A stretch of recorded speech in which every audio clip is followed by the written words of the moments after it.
everyone, and thank you for coming and joining us on our latest podcast, which actually is going to be, for the first time, going to cover 3 shows.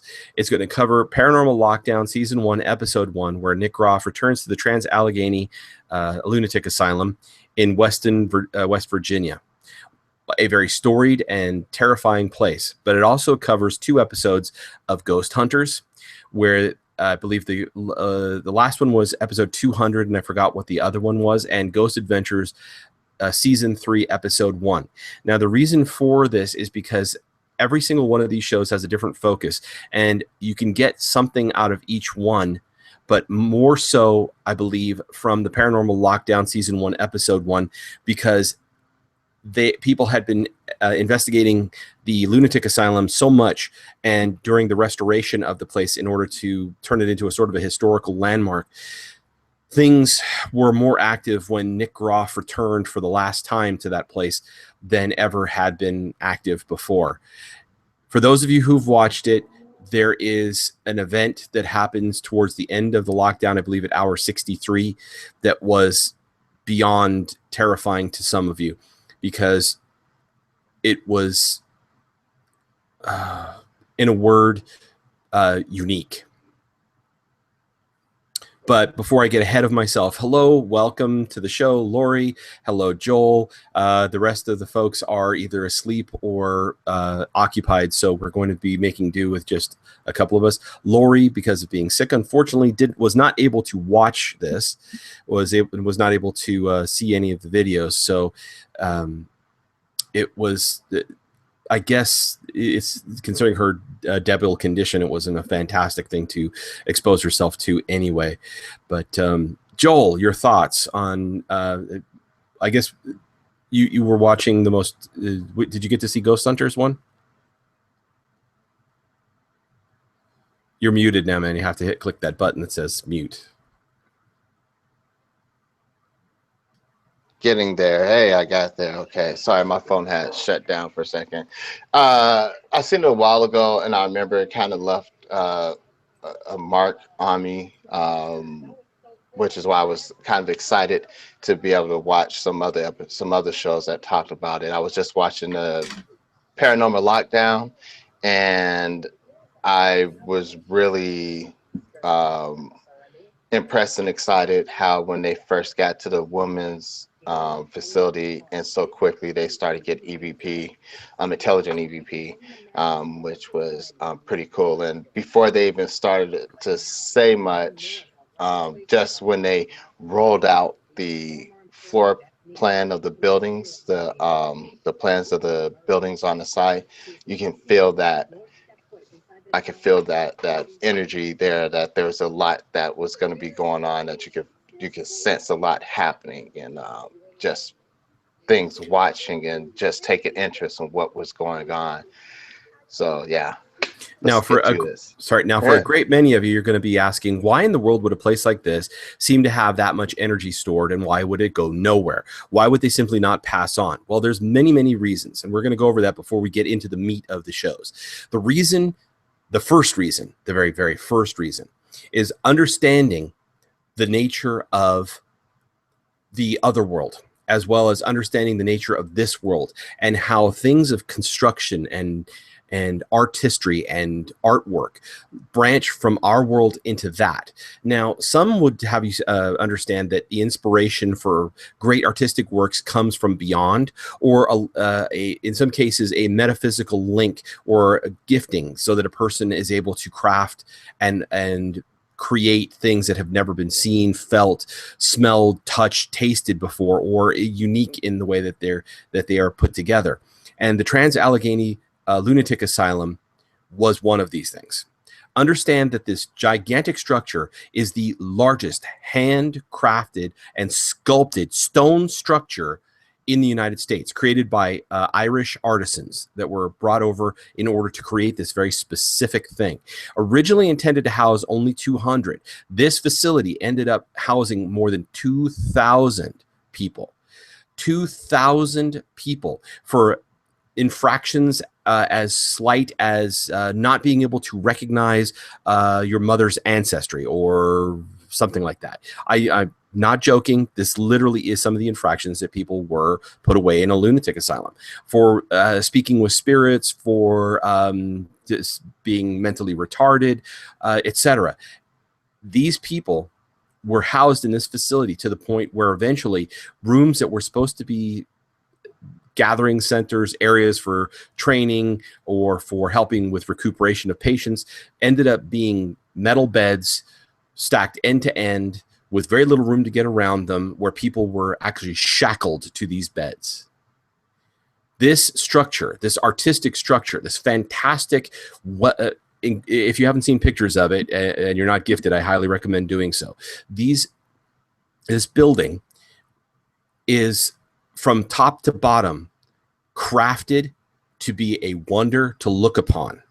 And because of this, because it was all made by artisanry, it has the energy already within it from its construction to be able to store energy and transmit it. You put this together with people who have a very low grasp on this world to begin with, or a low grasp on any world, and you store their energy within as well as suffering, and something is bound to give. Add to this that a great many of these people did not ever leave this place. They were left there by their family. Nobody came to claim them, including the bodies. This land has its own 3 graveyards. This is a perfect storm for energy being trapped, contained, maintained, and grown.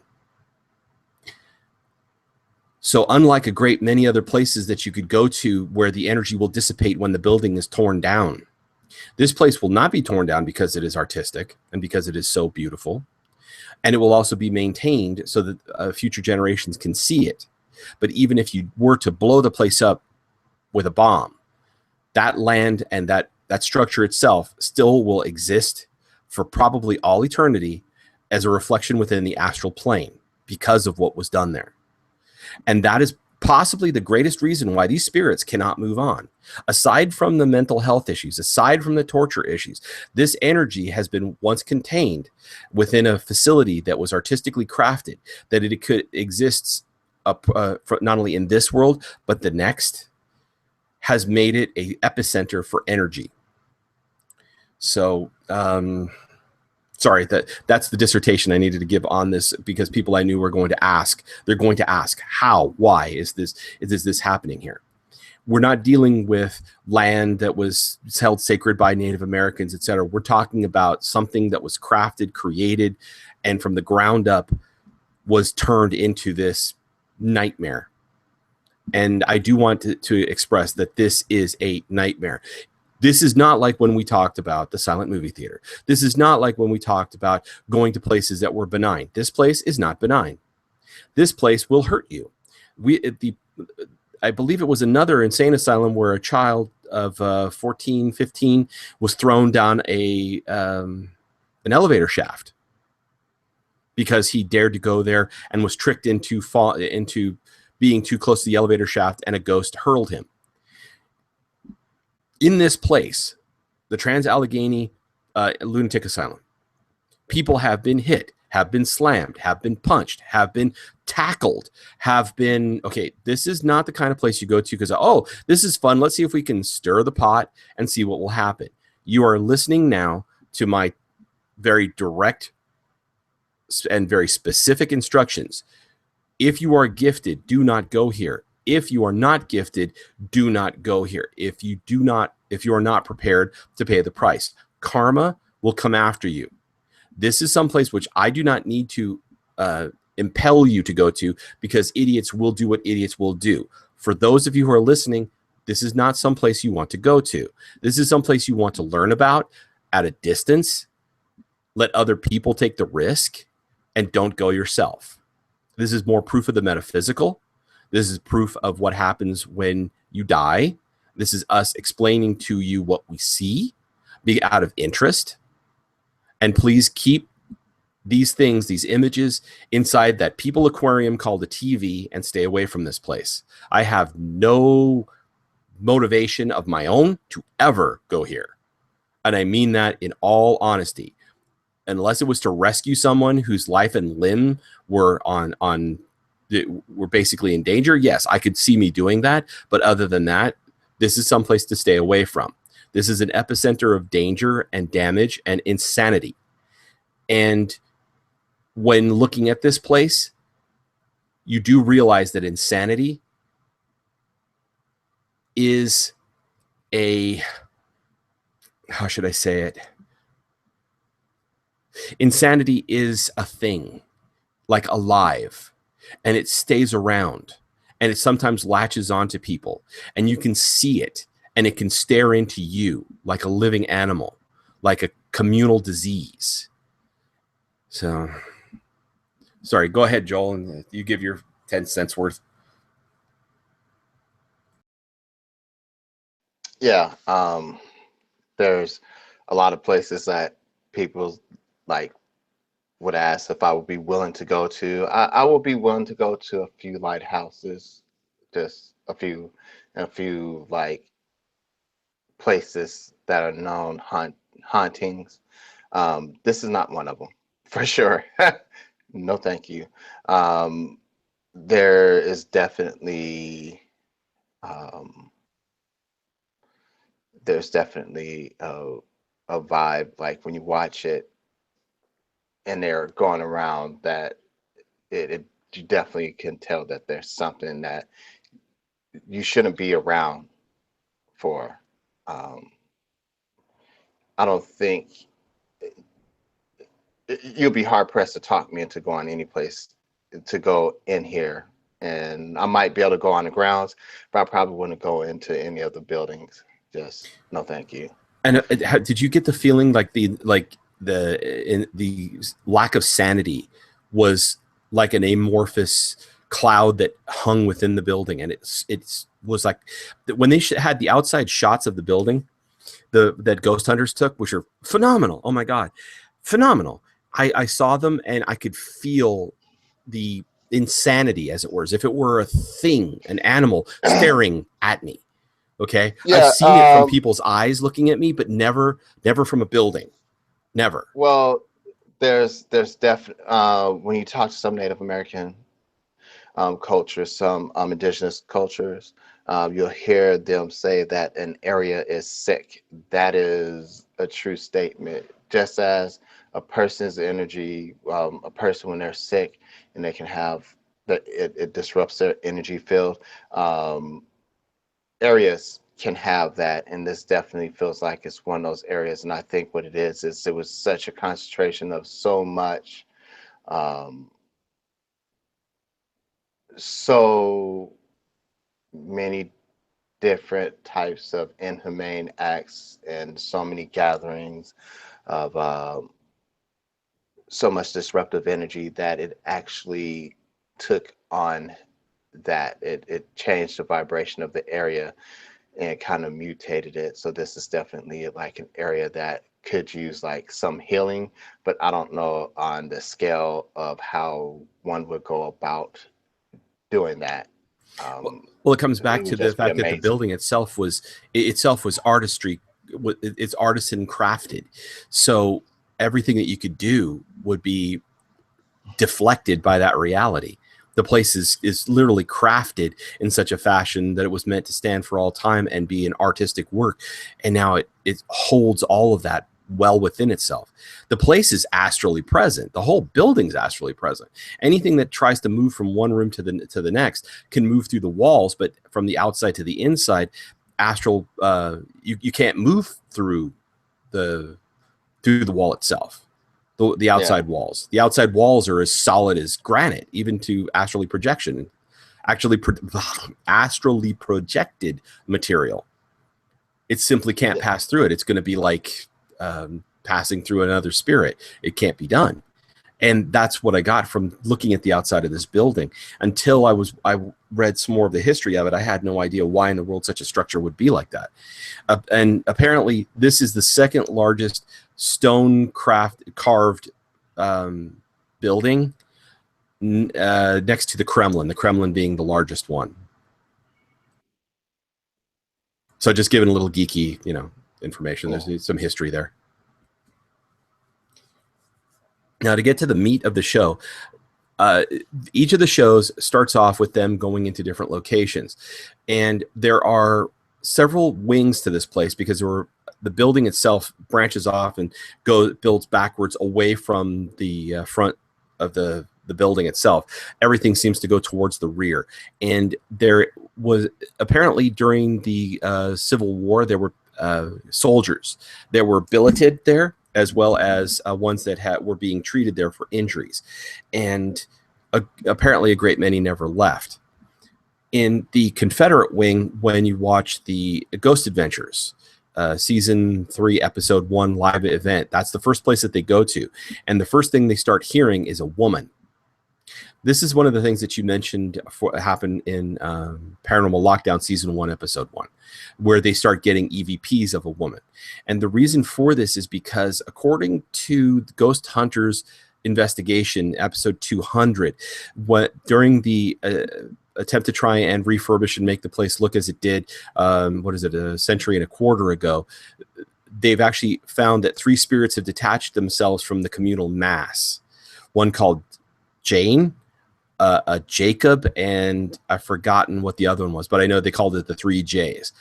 And the ghost hunters actually sit down and put a REM pod on a chair, so that if the thing is shaken, it will actually go off, and they start communicating with a female spirit. The Ghost Adventures crew in the Confederate ward start speaking with a female ghost that actually was wailing, making dragging noises and stuff. And but Joel, why don't you tell us what Nick got on EVP when he went in for season 1, episode 1?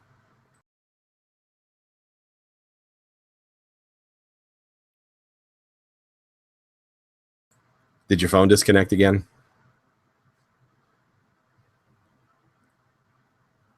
Sorry, I was on mute and I was talking. They were asking if they went in and they felt like it was being watched, and they asked if there was somebody there. He thought he saw somebody in the doorway. He was like, he asked a question, he got a response, but and then he asked about if they knew they were dead, and they got a clear response of no.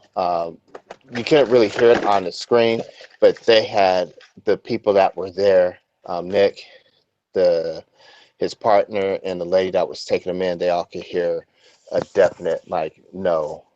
And it wasn't just like a no, it was like, no, I didn't, no, I'm dead, or no, I'm not dead. It was something like that. It was like a phrase, but it was it's pretty exciting because that happened like within the moments of being inside the building. So the main person that they seem to come in contact with all of these shows seems to be a female that tends to follow them around, which is actually quite nice compared to the fact that there was an old woman who, upon her death, became very vicious towards her prior caretaker. She and her daughter came back in order to be a part of a show, which I believe was the Ghost Adventures show, and they interviewed her some years later for Ghost Hunters, describing what had happened when she had gone in there. Now I've forgotten what this old woman's name was, but she was in her 80s and she was very violent. She didn't have a whole lot of energy to do things, but when they would put her in her feeding chair, she would bang her hands on either side, and then if she had the energy, she would launch herself out of it to grab a hold of and bite at the person who was coming to feed them. Now, when the prior caretaker came there with her daughter, she spoke to her in a condescending way. She was in the wing where she had taken care of her and was, "Are you here? Are you here?" And what happened next, this woman will never forget, because, and I can tell you from experience, this feels just like somebody mauls you. Someone slammed into her left arm, smashed her up against a wall. She caroms off of it, and then feels the pain in her left arm continue to grow. And there was red mark on her arm where she had been slammed. Her daughter saw it, freaked out, and said, "I will never return here again." They got her on camera for I believe for Ghost Adventures, but could not get her on any of the other shows because she didn't want to even be on the in a distant location where they were filming her because she wanted no part of it. This apparently it scarred her for life. When struck by something on the astral, it feels like the real thing, but like an echo, and the pain continues to rev up, almost like like the echoes of the hit haven't yet fully landed, and they go in waves and waves and waves and waves until eventually it becomes bone-crackingly agonizing. And then the full report of the injury appears. In the Ghost Hunters investigation, I've forgotten the Asian gentleman with the earrings name, but when they went to the wing where the records were kept, apparently some ghost there did not want them looking at the records and kept on tugging on his shoulder to turn him away every time they went to go and read these things. And you could hear something walking in the corridors behind. The downside to the Ghost Hunters is they do not like to do area shots so that we can get a look at them. They're way worse than Ghost Adventures. You can get a feel for the ambiance, and the entire filmography of it is they want to get the investigators' reactions to the sounds and the sights and the things and the feels more than anything. So there's no environmental data that they don't get that isn't like looking at a Mel meter or an EVP or a recorder or what's the thing that registers EM, electromagnetic radiation, whatever that is. They'll show you the different meters, but they don't actually let you look at the environment. On the other end of the spectrum, we have Paranormal Lockdown. With Paranormal Lockdown, it's all about the environment, and they show us lots of that. The downside to that is it's in infrared, and I very rarely see anything in infrared. One of the reasons why one scene, which I'm going to discuss now, actually shows up in the Paranormal Lockdown is because the lights that would normally illuminate in IR this creature are deflected. And so because of Katrina and Nick's placement, and because the cameraman is shooting over their shoulder, the the lights are deflected, and it actually switches to low light, and we're able to pick this up, this frightening thing that for those of you who are gifted, you can see so much more than what they call the creeper. They say, oh, it looks like it's a giant snake or a mass that's slithering across the ground. I don't know if Joel's had a chance to see that yet, because I told him to fast forward to take a look, because it's a hell of a thing. Did you get a chance to see that, Joel? No, not yet. I'm working my way to it right now, actually. Okay. Now, this thing, if you want to know exactly what it is not even an issue. We can tell you. But first, go and see this. Go and watch this, what they live caught. When it happened, it felt as though somebody had hit me with a bucket of ice water down my back, because this thing, whatever it was, actually had stolen most of the energy out of the room that they were standing in. And this is how a lot of very dangerous creatures on the other side actually affect people. They steal your energy and your awareness. They literally didn't know that anything was in the room with them. The cameraman, who is the... Oh.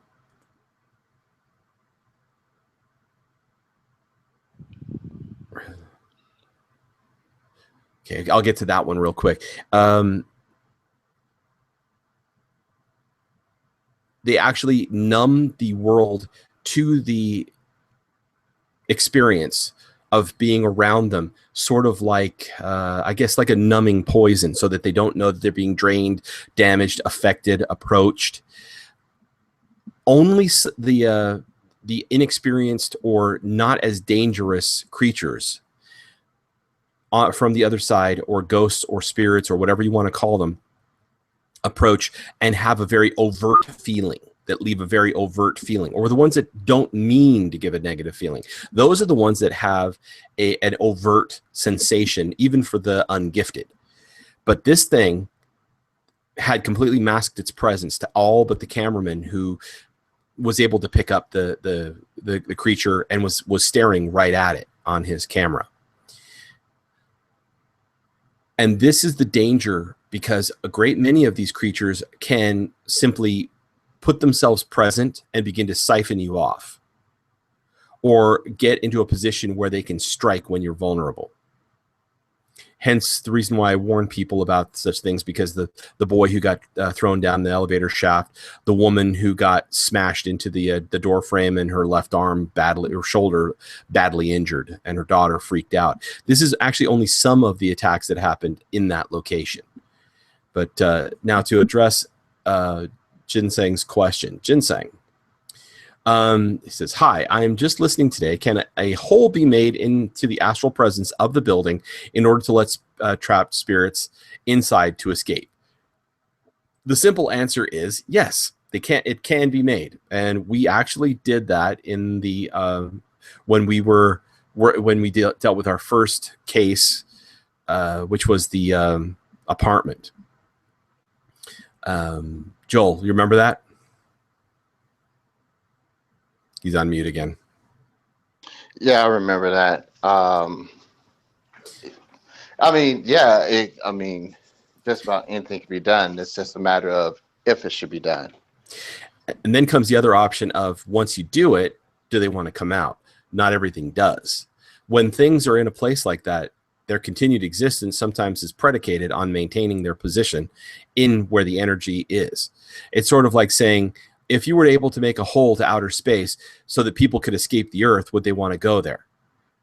Well, you could, but how are you going to live out there where there's no oxygen? For them, it's either that is how real it is, or that is how, that's literally how a great many of these things on the other side act. Like if they go beyond, their existence is destroyed. Whether it actually is or is not, I don't even know. There's no way for me to know exactly, because some of them don't even respond to the idea that they're dead. Some of them don't even respect that actuality.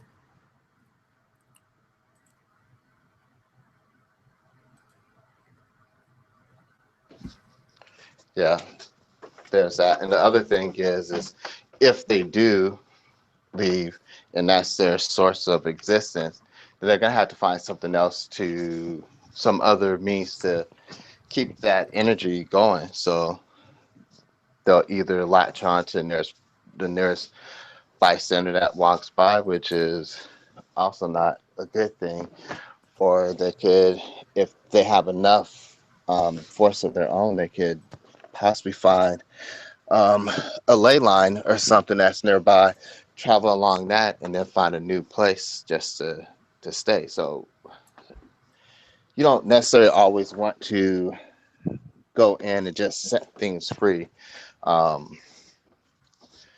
Sometimes it might be a matter of, like I said, resetting the vibration, which when you're dealing with a place that has a lot of stone masonry and a lot of artisan artifacts in it, built around it, that means that's gonna be a long process, or that's gonna have to be like a big ceremony, like ghost dances and stuff like that, and sometimes that's not feasible. Understanding that it would take a group of people that are trained in the same fashion as Joel and I to be able to successfully be able to move on just a portion of the energy. And some of the, you also have to realize that within that environment, also a great many of these things see that energy as their oxygen. So it would be like we're trying to punch our way into the side of a spaceship and let out the air, and that they would freak out and fight against it if they perceive it that way. And then, of course, that's saying that they actually perceive things in the same fashion as we do.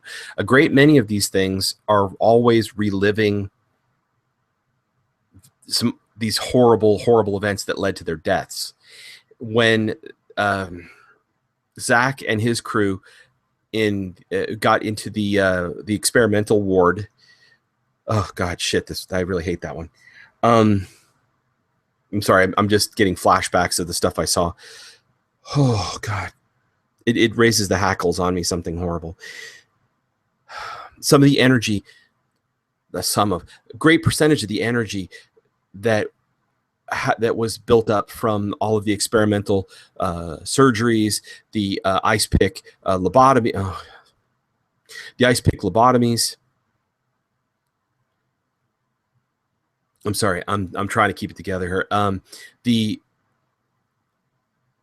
drugs that were administered into their system, some of them extremely painful, reflected even in the infrared pictures. It dripped off of the environment.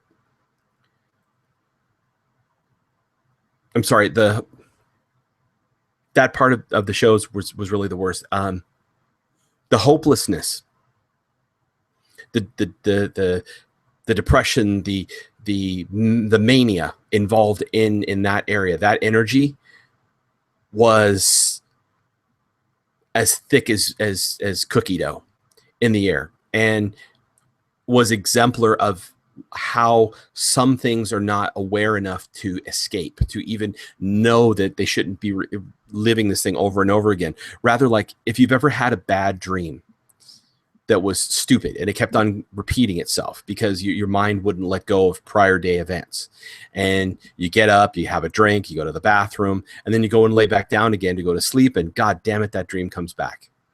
That's what these people are getting, but just there's no get up to take a pee break and a drink. They just can't get out of it.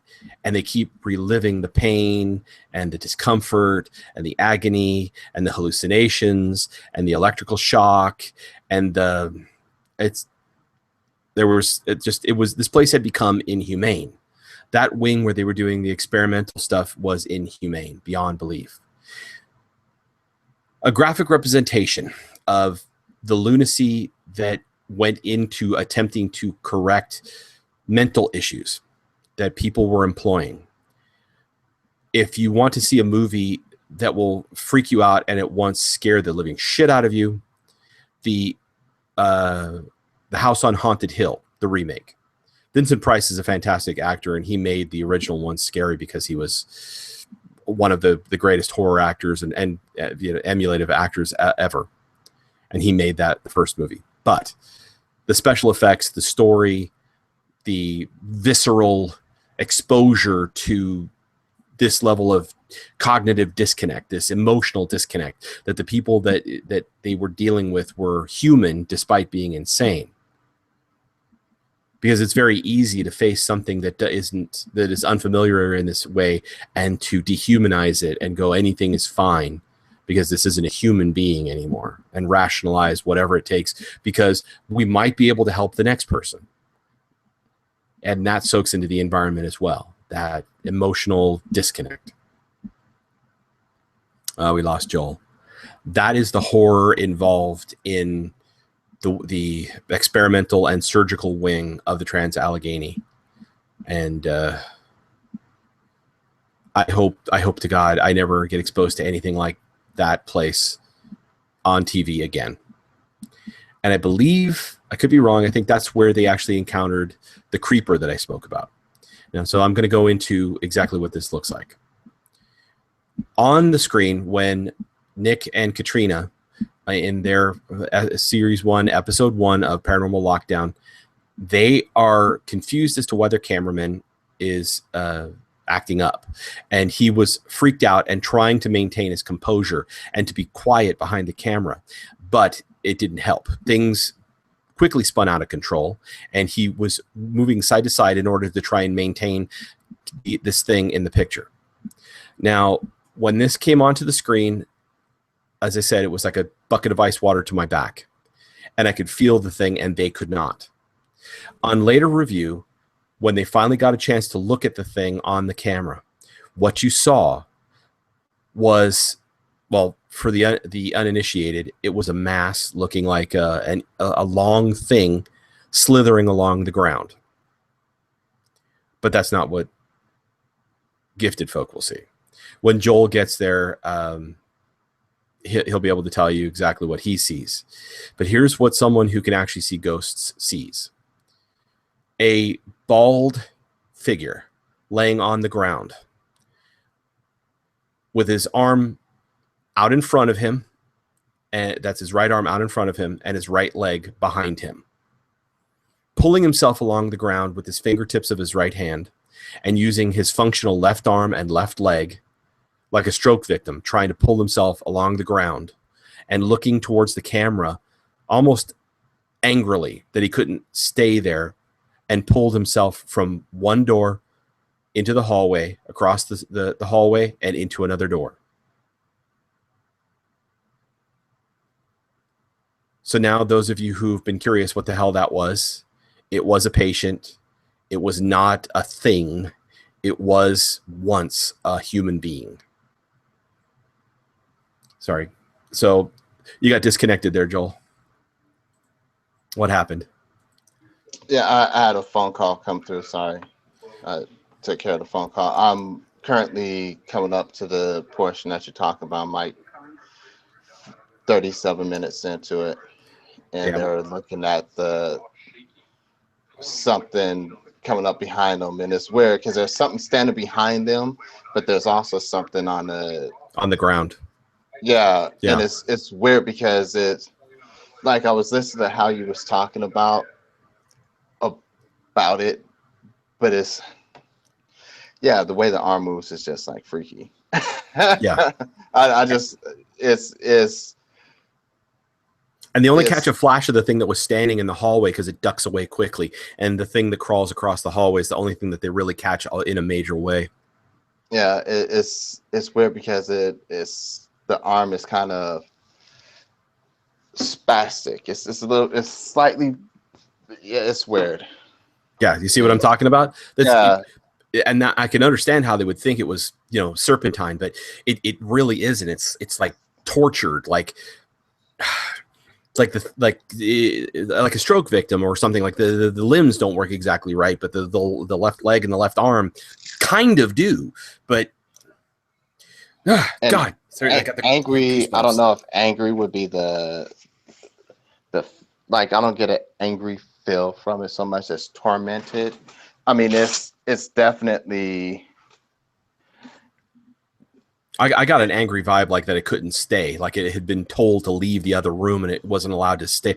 Like resentful, I guess I should say. Not angry, resentful would probably be correct. It seemed like it wanted to. Sorry, it seemed like it wanted to. It was slightly malicious. It almost seemed like it wanted to lash out, but couldn't get around fast enough to do it. Yeah, that's the resentful part, I'm sure. See, we can't get close enough to actually do anything to sense this stuff, and I'm glad because I'm not going near this place. It's not on my bucket list. It's far from it. It's from that I have no fucks to give list. Oh, hell no, go ask somebody else list. It's sort of like people go, they eat ghost peppers and stuff. Oh, it's a pepper and you eat it. And notice I said you fucking eat it because I'm not gonna. So it's always easier to armchair this stuff because I think I've had it really enough of the crazies that, like, with the first apartment we did, we punched the hole, and then created the disruption so that things could leave if they wanted to, and kept the other things back so that they couldn't. That was not super hard, but even now, years later, and you and I are much better at what we do. I wouldn't even want to try a place like this because, first of all, you don't know what the pressure valve would be, what to let out, if anything should be let out, because this little microcosm of crazy exists in its own stasis bubble. As long as it stays within that building, it's contained. It's sort of like, and I know many of you don't know this, but all of you remember Chernobyl. Chernobyl was was the worst nuclear disaster that ever happened on our planet, and only recently were the Russians create a movable building that they could remotely place over the thing. So now we can actually go back and go and try and save the environment there. It's amazing. They actually created a whole radiation busting building so that the radiation and radioactivity couldn't get out, and bring it back down to a negligible level and pop it over this thing. And that's what I like to think of as the Trans-Alleghney being. It's literally containing the crazy. It's containing the radiation.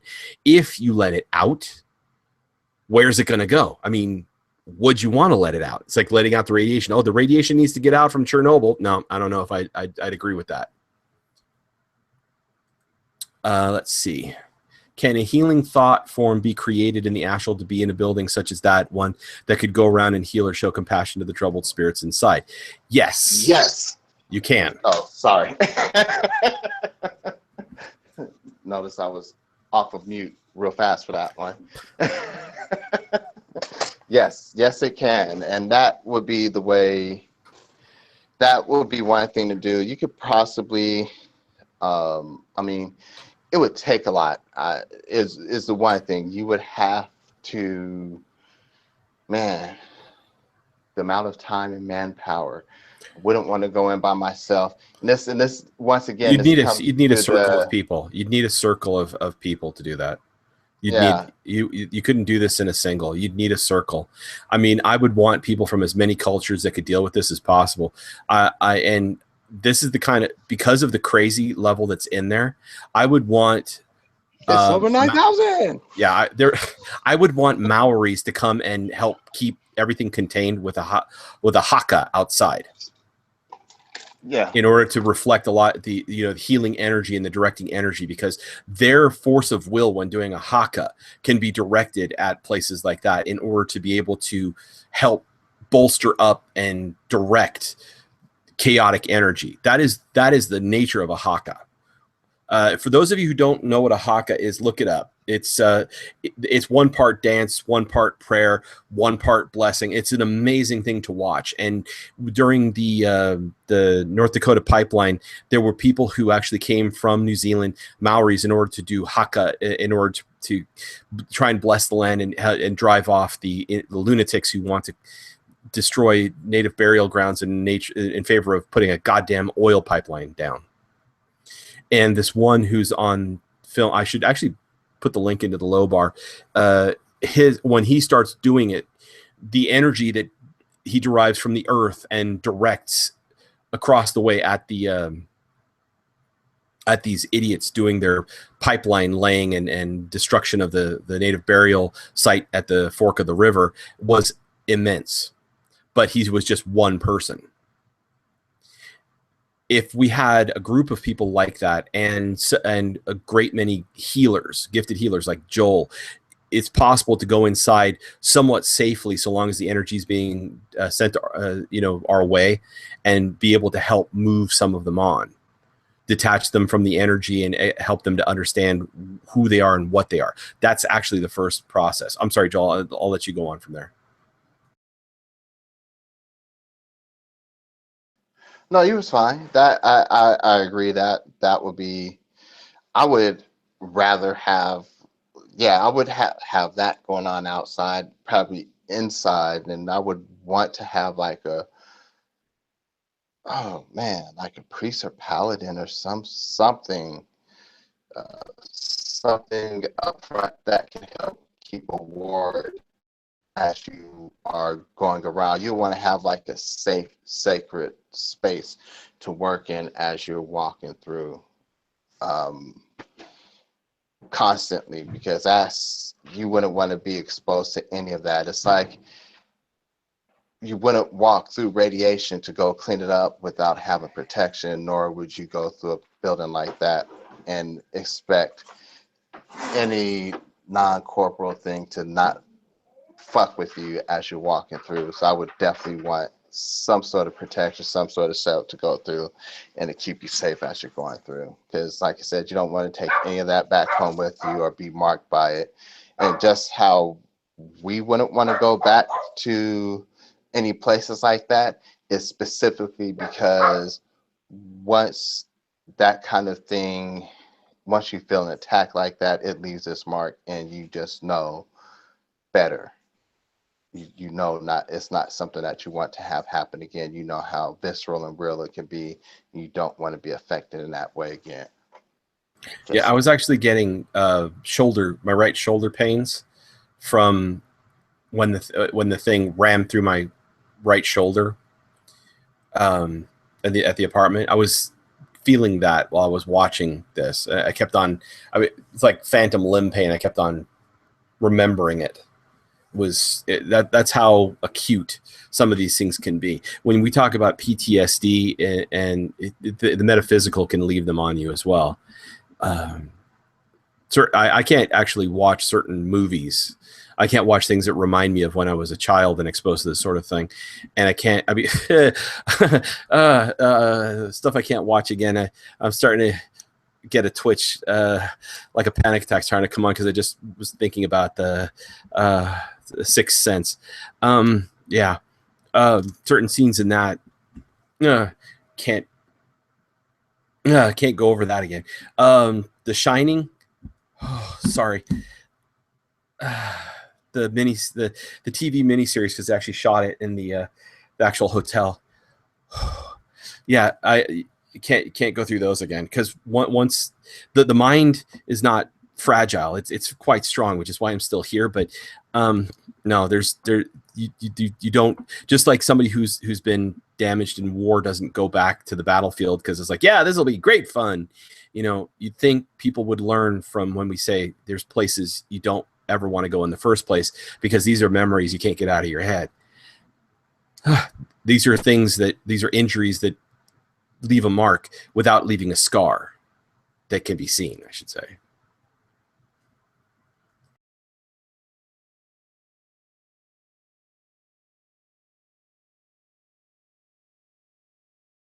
So, any final comments before we wrap this up?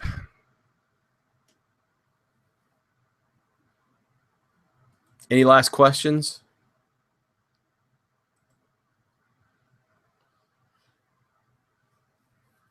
Yeah, last comments. Try not to go to places like that without having, be aware of what's going on. You need to have the proper protection. I'd definitely say,